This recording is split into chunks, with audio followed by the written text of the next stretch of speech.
In mathematics, Newton's theorem about ovals states that the area cut off by a secant of a smooth convex oval is not an algebraic function of the secant.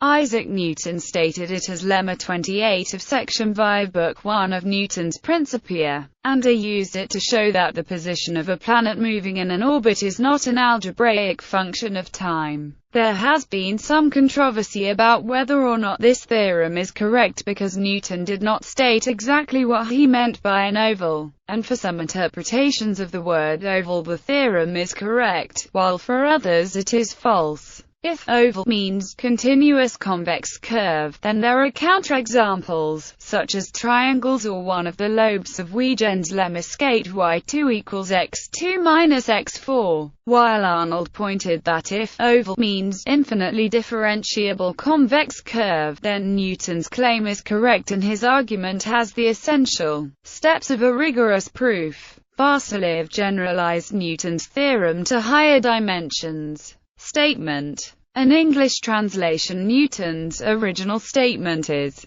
there is no oval figure whose area, cut off by right lines at pleasure, can be universally found by means of equations of any number of finite terms and dimensions. In modern mathematical language, Newton essentially proved the following theorem. There is no convex smooth curve such that the area cut off by a line x plus by equals c is an algebraic function of a, b, and c. In other words, oval in Newton's statement should mean convex smooth curve. The infinite differentiability at all points is necessary for any positive integer, and there are algebraic curves that are smooth at all but one point and differentiable n times at the remaining point for which the area cut off by a secant is algebraic. Newton observed that a similar argument shows that the arc length of a oval between 2 points is not given by an algebraic function of the points. Newton's proof. Newton took the origin P inside the oval, and considered the spiral of points in polar coordinates whose distance r from P is the area cut off by the lines from P with angles 0 and theta. He then observed that this spiral cannot be algebraic as it has an infinite number of intersections with a line through P. So the area cut off by a secant cannot be an algebraic function of the secant. This proof requires that the oval and therefore the spiral be smooth, otherwise the spiral might be an infinite union of pieces of different algebraic curves.